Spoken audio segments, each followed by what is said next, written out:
Makadiyot mayong hapon nga tong tanan, ani na kita sa unang Domingo sa Kwaresma. Unang Domingo sa pagpangandam sa Pasko, sa pagpasakit, pagkamatay o pagkabanhaw sa atong Ginoo. O ang atong Kwaresma gisugdan kini niadtong adlaw nga Miyerkules sa Badles. Diin gipahinumduman kita nga gikan kita sa abog ug abog sa ta pauli. Mo ni ang kamatuoran, no? Pahinumdom nga ikaw tao gikan ka sa abog ug sa abog ka pauli. Mo nang kitang mga tao din sa kalibutan, nangatao man tang wa gyud ta gida, ini kamatay sa nato wa sad tay dadon. Mo nang gipanhumduman kita nga ang tanan nato mga nadawat gikan gyud na sa Ginoo.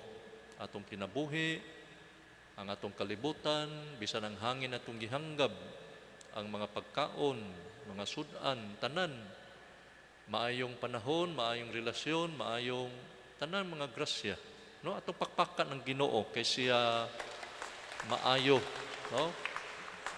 Maayo kay siya nato. Pero ang tao, no, dili kaayo maayo sa Ginoo. Imbis unta bawsan niya ang Dios sa iyang kamaayo, pinagis paghigugma, pagsimba, ang mga tao nagpakasala, nagpalayo sa Ginoo, no? Munang sa unang pagbasa atong nadungog nga giluwas sa Ginoo, 8 ka tawo ra ang nanakay sa arka. Si Noe, ug iyang asawa, ug iyang 3 ka mga anak, ug ilang mga asawa, 8 ra ka tawo ang laluwas. Tungod kay gilunupan sa Ginoo ang kalibutan, gihugasan ang kalibutan sa mga tao nga mga makasasala. Unya atong hinumduman nga ang tao ra untay nakasala, pero giapil pagsilot sa Dios ang tanang dunay kinabuhi. No, tao ray nakasa, pero giapil pagpatay sa Ginoo ang mga mananap, ang mga tanom, ang tanan dunay kinabuhi tungod lang sa sala sa tao. Muna nga ang Ginoo sa Ebanghelyo nagwali nga hinulsuli ang inyong mga sala kay hapit na maghari ang Dios. Muna kini panahon sa Kwaresma, 40 ka adlaw pagpangandam, no? Tima ni ang Kwaresma, Lenten season is just a preparation. This is not our goal, ultimate end, kundi preparation na ni siya. Preparasyon sa dako nga pista nga ato sa ulogon. Unya ang tumong tuyo nga kita mabalaan diining Kwaresma. No, ang Kwaresma nagsugod itong Miyerkules Badles, matapos kini sa udto sa Huwebes Santo. Kay nig Huwebes Santo sa hapon ato namang sa ulogon ang gitawag og Easter Triduum. Nga atong pagasugdan pinagi sa sa ulog sa misa sa katapusang panihapon, misa sa hugas sa tiil sa Apostoles, ug misa sa pagtukod sa santos nga Eucharistia. Og nining panahon sa Kwaresma, gitagaan kita og mga balansayon nga atong buhaton aron kita mabalaan. No, our goal in this Lenten season is to make us holy through our prayer, fasting, almsgiving. No, muni atong tubong nga mahimo unta tang balaan pinaagi sa pagampo, pagpuasa o paglimos, paghatag o pagkaon sa mga gigotom, pagatiman sa mga masakiton. Kay mao kini ang gihangyo sa Ginoo, no, aron mapuypoy ang iyang kasing-kasing. Doon na gyud tay paghinulsol, pagbasol, pag-usab sa atong kinabuhi. Muna nga panahon sa Kwaresma, gitudloan kita sa pagpuasa kay bisan ang atong Ginoo dito sa kamingawan nagpuasa siya o 40 ka adlaw wala siya mukaon o moinom sa kalanon ilimnon nga kalibutanon.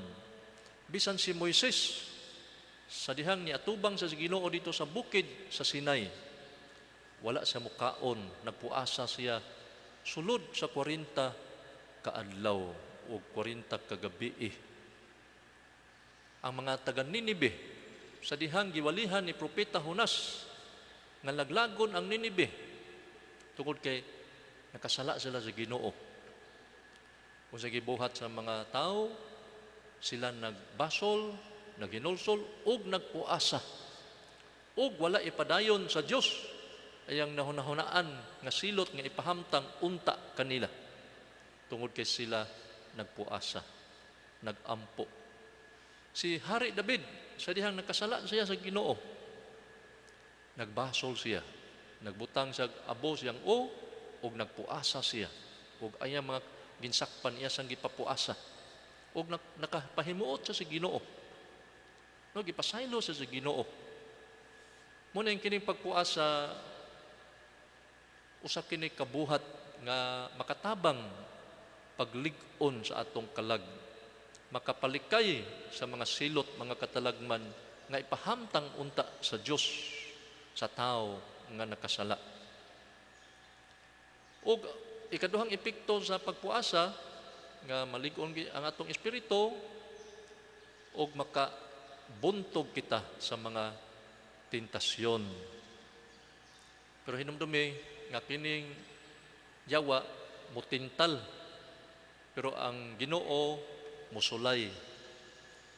The devil tempts man to commit sin, but God will test man in order to be strong. Muna diferensya nga ang yawa mutintal sa tao aron ang tao makasala, aron ang tao mapildi, aron ang tao mahatod ngadto sa iyang kalaglagan, kaparutan o kapildihan. Pero ang Ginoo musulay sama sa hitabo karon. No, gisulayan ta sa Ginoo unsa kalig-on ang atong paghigugma niya. Kay kining mga kasakit, kining mga pagsulay, sama biya ni siya sa tubig nga init. Og ang tao sama sa kamuti nga gahi. Kung ibutang siya sa init nga tubig, maunsa mang gahi nga kamuti, muhumok siya. Mosa na kung ang tao, kita, ibutang ta sa nagbukal nga init nga tubig sa mga kasakit, sama karon. Kung sama tagkamuti, maluya ta. Di na taganahan mo simba, di na taganahan mo higugma, di na taganahan magampo, magkikig-away nun ta sa Ginoo. Kung sama tagkamuti, ibutang sa init nga tubig sa mga kasakit. Pero kung sama kitag itlog nga humok, ibutang kita sa init nga tubig, maunsa mang itlog nga humok, mugahi siya. Mosa na kung ang tao sa mag-itlog niya ibutang sa init nga tubig sa kasakit, musamot tinong kagahi ang iyang pagtuo sa Ginoo, paghigugma, mudaghan inon ang iyang pagsimba sa Ginoo. Pero kung sama sa kape, ang kape ibutang sa tubig nga init, maunsa man matunaw. Mosa na ang tao kung sama tag kape, kung ibutang ta sa init nga tubig sa kasakit, kung sama tag kape, matunaw ta.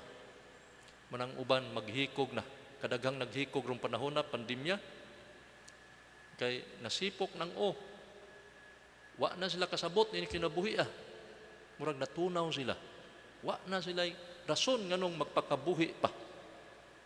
Munang karon pangutan-on ta mo, asa mo ani karong panahon na nabamos kamote, nabamos itlog o kape. Ingon sang uban ka na lang tulo padre kay lami. Mga igsuon, ang pagpuasa no nga atong gisulti sa unahan makapalig-on sa tao kay ngano kay daghang kay mga propeta, mga santos, mga patriarka nga nakapahimos niini. Kay diha sa pagpuasa ang pag-ampo sa tao dali ra kayong dunggon sa Ginoo. Diha sa pagpuasa nagpugong kita sa pagkaon, nagpugong kita sa pagsulti, nagpugong kita sa pagpamantay, nagpugong kita sa mga daghang mga butang nga timan-i, daghang kayong mga sala nga nalikayan tungod sa pagkamapinugnganon, daghang mga sala nga napugngan, daghang mga buhat nga daotan nga nababagan tungod sa pagpugong. Pero daghang kayong mga sala nga nahimo, daghang kadaot ang nahitabo tungod sa pagpatuyang. Patuyang kag kaon, ma-high blood ka. Patuyang kag inom, mahubog ka, malukapa ka. Tuyang kag istorya, makiha ka. Ang pagpatuyang makapadaot sa tao. Pero diha sa pagpugong, diha sa pagpuasa, nagituluan kita sa Ginoo. Gibuntog niya ang mga tentasyon sa dautan tungod kay siya nagpuasa. Diha sa pagpuasa, atong giluya ang atong lawas. Pero atong gilig-on ang atong espiritu. Diha sa pagpuasa, atong ipakaubos ang atong lawas. Pero atong gitagaag dungog ang atong espiritu. Diha sa pagpuasa, atong gipakaulawan ang atong lawas. Pero atong gitagaan og bili og dungog ang atong espiritu. Diha sa pagpuasa, naluyang atong lawas, pero nalig-on ang atong espiritu. Ngano atong manglig-onon ang atong espiritu? Kay doon na kita'y kaaway nga mga espirituhanon. Our enemies are spiritual beings. The devil are spiritual beings. Anghel na kasilang kinaadto. Lig-o ni sila. Unsa may makabuntog nila? Pag-ampo, pagpuasa. Aron malig-on ang atong kalag, mabuntog ang mga pagtintal sa mga dautan. Muna, gibuhat sa Ginoo. Pinya diha usab sa paghinulsol. Kay sa ako nang giingon, ug di maghinulsol ang tao sama sa panahon ni Noe, ang Ginoo mipahamtang og silot pinaagi sa lunop dito sa syudad sa Sodom ug Gomora. Ang mga tao wa maghinulsol. Unsa may gibuhat sa Ginoo? Iyang gipaulanan og kalayo og asupre ang mga tao nga dautan dito sa syudad sa Sodoma o Gomora. Kay wa sila maghinulsol. Muna hangyo sa Ginoo nga maghinulsol ta. Noon ining unang Domingo sa Kwaresma. Kay diha sa pagpakasala, ang tao nahimong kaaway sa Dios. Diha sa pagpakasala, ang tao nakigkontra sa Dios. Nagpalayo siya sa Ginoo. Nya diha sa sala, ang tao sab nalayo sa iyang isikataw. Diha usab sa sala, ang tao mismo nalayo siyang mismong kaugalingon. Imbis ang tao reflective, kanunay nagbantay siyang kaugalingon nga di siya makasa, tutuan na noon mamantay sa uban, unsa gibuhat, asa lakaw, asa to siya, mamantay sa uban.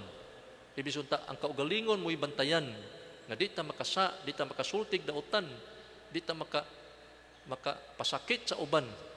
Pero tungod sa sala, ang tao nahimong mabinantayon sa uban ibis ang kaugalingon mo'y bantayan tungod kini sa sala. Muna ang Ginoo nagtudlo nga kita maginolsol.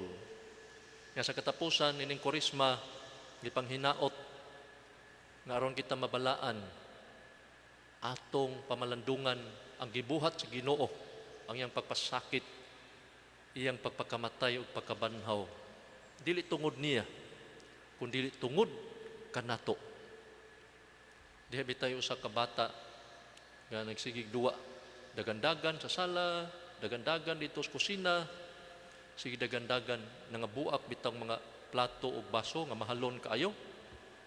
Ang amahan, sus pagkakita gyud niya nga nangabuak ang mahalon yang mga plato ug baso nga iya panggidagi kas Amerika. Piting sukoa. Yang gibunot ang iyang kanang bakos. Kayang bunalan unta yang anak, ikang bataa ka. Badlungon kay kastanan, pag-aksyon ng bunal siyang anak, nidagan ang inahan, darling, ayaw bunali. Sa badlungon kining bataa, kiatan kinib. Yung ayaw, dupa ang inahan. Ingon ang amahan, nganong imo maning giduphan ang imong anak, bisag nakasa ni siya. Ingon ang inahan, ako na siyang giduphan, kay ako na siyang gihigugma. Mga igsuon, kita untay angay bunalan sa latos. Kita untay angay silutan, kita untay angay ilangsang sa krus kay kita mo'y nakasa. Pero dunay midupa. Nagpalangsang sa krus tungod og alang kanato nga mao si Jesus. Pangutan ang anong nidupa siya tungod kay kita iyang gihigugma. We are loved by Jesus. Atong papakan si Jesus, no? Salamat Ginoo. Salamat sa imong gugma. Nga tungod sa imong gugma, midupa ka. Nagpasakit, nagpakamatay ka sa krus tungod og alang kanamo. We do not deserve your death, but because of your love, we have found forgiveness. We receive so many blessings. Manahin mga igsuon ining panahon sa Korisma, makatugkad unta kita unsa kadako ang gugma sa Dios. Diri kanato nga tungod sa iyang gugma, iyang gitugyan ang iyang anak aron magpasan sa krus, magantos, magpakamatay sa krus ug mabanhaw. Nga gipanghinaot nga kita usab unta makakat-on pagpadayag sa atong gugma kang Hesus pinaagi sa pagsunod siyang mga kasakit, pinaagi sa pagsunod siyang mga pagantos aron hinaot unta nga makasunod ta sa iyang pagkabanhaw didto sa kalipay nga way katapusan sa gingharian sa langit. Amen.